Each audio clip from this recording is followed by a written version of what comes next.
Come in. Hi, how are you doing today? I'm good. How are you? I'm doing well, thank you. Great. All right, so before I get started with anything, I am going to take a minute to step aside and wash my hands, okay? I'll be right back. Okay.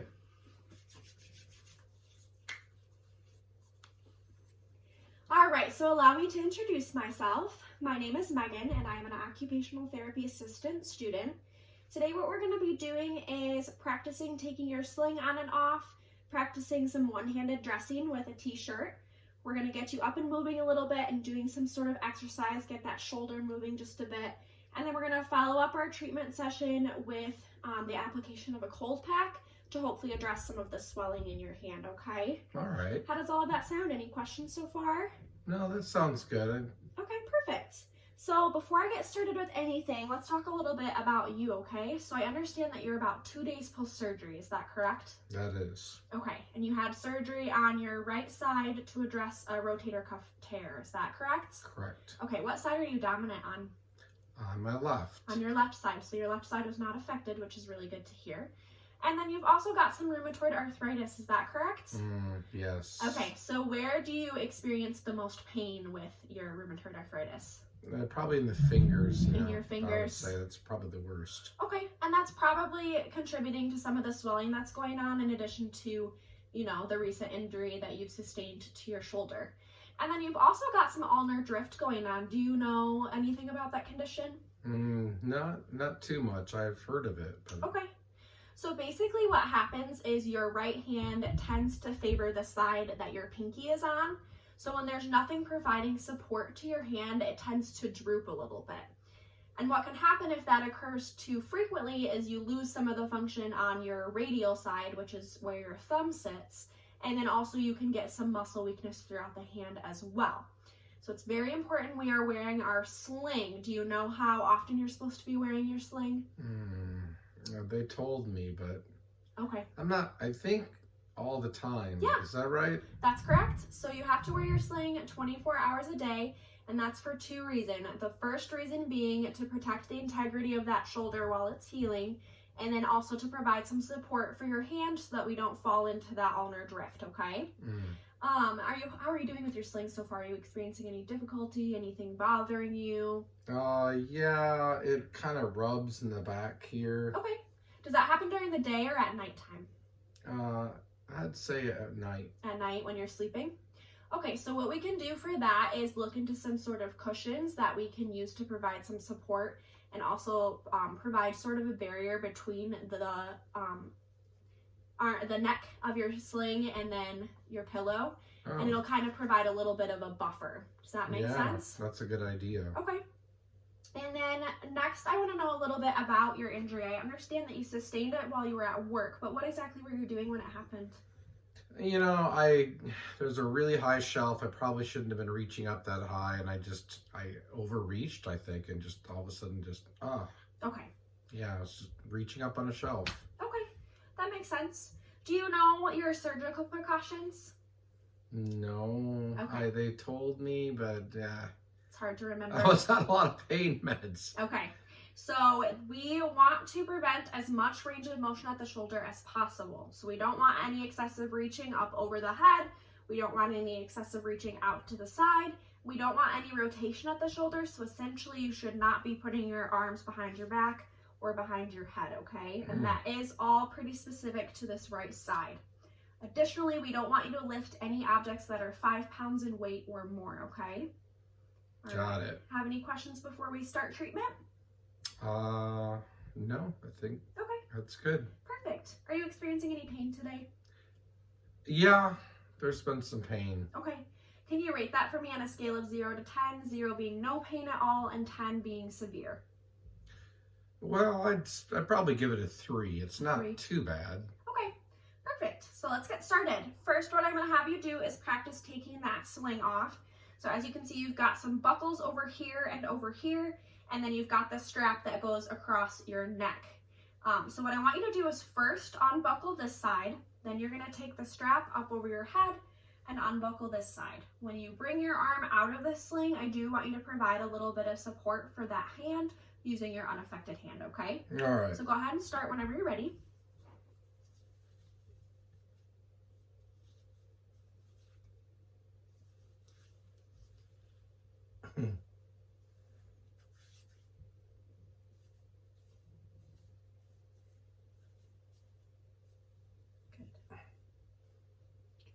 Do that nice and slow so we don't get a lot of range of motion here.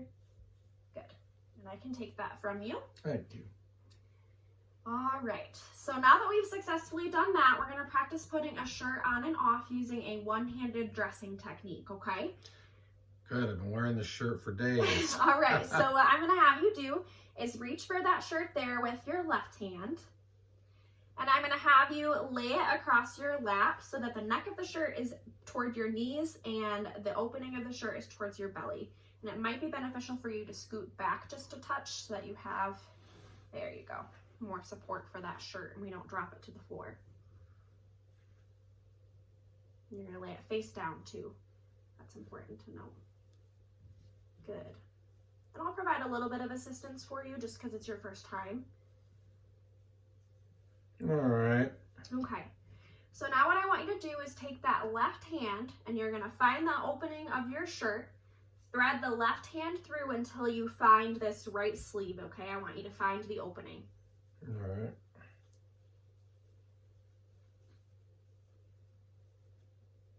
Good. So now you're going to create a tunnel or an opening, whatever word you want to use, for this sleeve, and I want you to rest the shirt so that the opening is sitting flush with your jeans, okay? So you should be able to see your jeans through this sleeve opening, okay? If you have any difficulty with this, I will help you because, as I said before, it is your first time. Yep, so you'll want to bundle it. Good.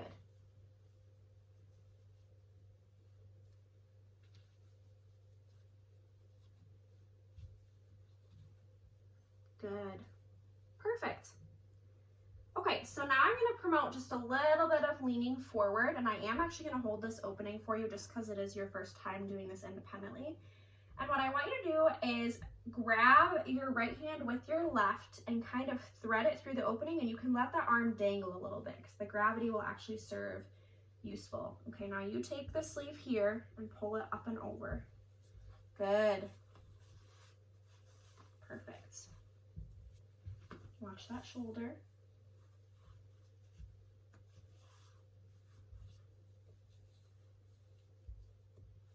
All right. Okay, so now you're going to take your left hand and find its sleeve. Okay, so you're going to go through the bottom of the shirt, that's the neck of the shirt there. Oh. So you want to go through down here.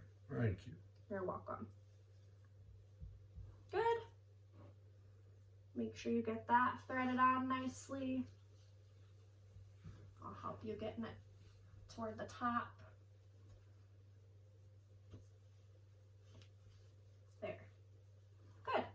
So what you want to do next is take your left hand and find the neck of your shirt. Yep. Create a nice wide opening and you're going to pull it up and over your head. Very nicely done. So this is the part that's a little tricky. So now you want to make sure you make adjustments so that it's fitting comfortably. It's not squeezing that shoulder at all. How's that feel? Pretty comfortable? Good. Good. Ah, old blue. All right, so we're gonna do the reverse now, okay? So I want you to take your left hand and reach for the back of your shirt, and you're either gonna find the tag or the wording on the inside of your shirt. Okay. Once you've found that, you're gonna start bunching it up at the base of your neck, okay? So you wanna grab as much of that shirt as you can. All right. And then you're gonna pull that up and over your head. Good. You're actually going to take your affected arm out first. So use that left arm. Again, you can drop it just a touch. That'll help you. Good. Okay. And then pull that unaffected arm out. Oh, that works. Good. And again, if that is challenging for you, we can always look into some equipment that might be useful. We can look into a dressing stick, which will help you to pull the shirt up and over your head. Or we can look into a reacher, which will just help you kind of create openings in the shirt, grab the shirt if it were to fall on the floor during dressing. We can look into that for sure. All right. So what we're going to do next is get you up and moving, and we're going to practice some exercises. And I do understand you've been having some difficulty balancing just without the, the swinging of this affected arm. So I'm going to put a gait belt on you today just to provide a little bit of security, okay? All right. And it should fit you nice and snug, but should not cause any discomfort or pain, okay? So we're gonna go ahead and stand. Perfect. And we're gonna walk towards this little desk over here, okay? Good. And turns, the left arm is facing the desk. Okay, so what we're gonna be learning here is pendulum exercises, okay? And what's really nice about a pendulum exercise for an injury like yours is that it is passive. So you're never actively moving this arm, okay? What you're gonna be doing is placing yourself in a position so that gravity kind of takes hold of the arm and does the work for you, okay? But it increases the range of motion at the shoulder because that is, you know, sitting stable like that for too long can decrease some of your functionality. And we do want to get that swinging back into your walking pattern so that you have good balance. So what I'm going to have you do first is bend about 90 degrees at the waist. And what you've done with that left arm is perfect. You want to use that desk as your base of support, okay?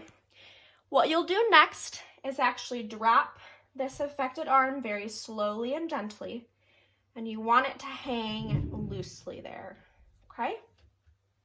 Good. So what you're gonna do now is slowly rock your upper body either side to side or in a circular motion until this arm starts swinging, okay? Yeah, perfect.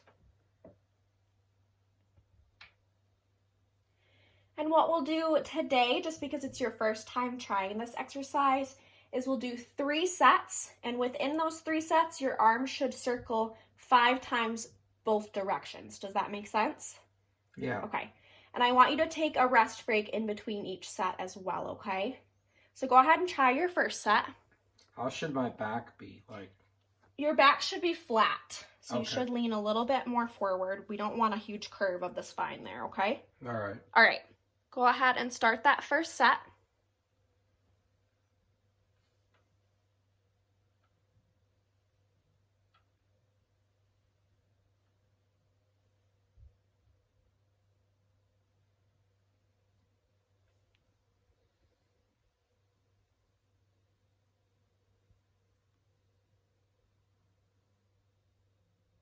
Okay, take a rest break. Oh, yeah. And how's your pain level right now? Has it increased any, decreased any?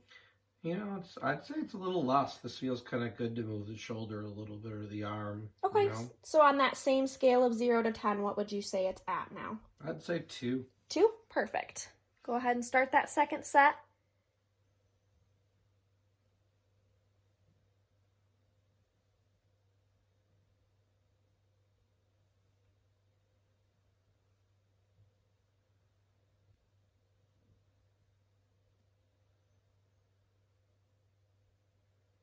Nicely done. And obviously over time, once you build more endurance and you become more familiar with this exercise, we can work towards increasing those sets and repetitions, okay? All right.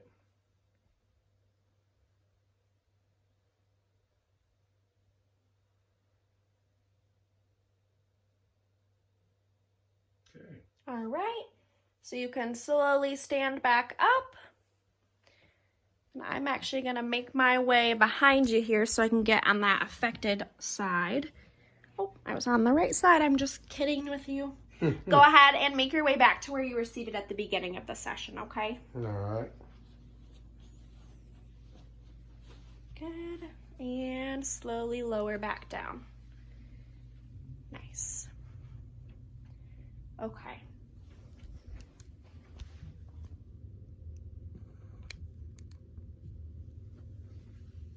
All right, so now that I've got you in a seated position again, I'm gonna go ahead and remove that gait belt so it's not in our way for the rest of the session. And I'm gonna hand your sling back to you, and I want you to practice putting it on, okay? So it'll actually be the reverse of how you did it the first time. You're gonna slide your arm into the structure, buckle these buckles here, put the strap up over your head, and then buckle the buckles on your left side, okay? All right.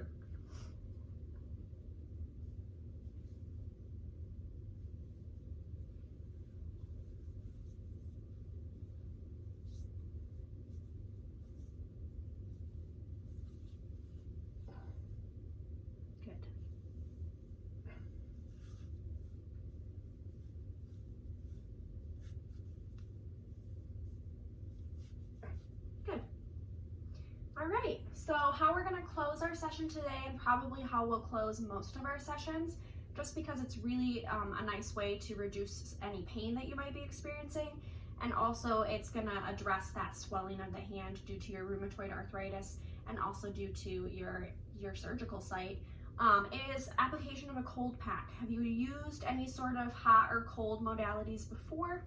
Oh yeah, over the years. Okay. What usually works best for you, hot or cold? You know, I'd have to say cold, probably. Cold? Yeah. Perfect. So that's what we're going to be using today.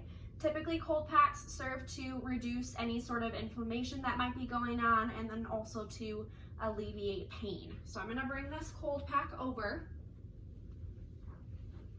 And it's very important that you provide some sort of buffer between your skin and the cold pack so that we don't have any issues with skin integrity. We don't want any bruising to occur. We don't want any irritation to occur either. So what I'm going to do is I'm actually going to slide your hand inside here. Good. And then it's important to check your hand and sort of monitor your skin to make sure that we aren't having any adverse reactions to the cold pack. Typically, you'll want to apply it for 5 to 10 minutes after any sort of exercise, or any time that you take that arm out of the sling, okay? And I do want to ask you in a little bit here, we'll address your pain levels, but we're just going to sit here and we're going to let this sit. And while we're applying that cold pack, we're going to do a little bit of review of our session today, okay? Do you remember what your surgical precautions are? I remember you saying I shouldn't put my arms above my head, or, you know, really move this arm much at all. Yes. And I have to wear the sling 24 hours a day. Was there anything else? Yeah, so you're not allowed to lift any objects that are 5 pounds more in weight, okay? And then you basically hit it on the nose. We don't want any range of motion at the shoulder while it's healing. So we don't want any reaching up overhead, out to the side. We don't want any rotations, no behind the head or behind the back. And then sling 24 hours a day as well. And then how long should you apply the cold pack? 5 to 10 minutes. 5 to 10 minutes. Each time that I need to. And when do you typically use a cold pack? Anytime my arm comes out of the sling, or anytime I feel pain. I can't remember. After exercise, specifically. So anytime you engage in those pendulum exercises, we want to make sure we're applying a cold modality. Let's take a peek at that hand, make sure there's no bruising. Skin feels good. Actually feels good. Good. So how's your pain levels? Scale of 0 to 10. You know, I'd gotta say 1 or 2. Okay. Yeah.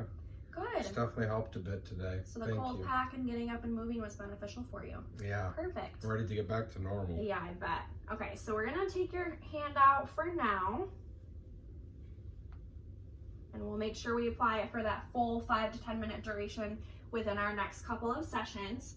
I will be seeing you within the next couple of days. We'll work on a similar session, working towards similar goals, making sure you're able to perfect that dressing technique, getting that shirt on with just the one hand, making sure you're able to don and off that sling, and then making sure you're doing those pendulum exercises, you know, pretty well, increasing our sets and repetitions, and then also application of the cold pack. Do you have any questions for me before I go?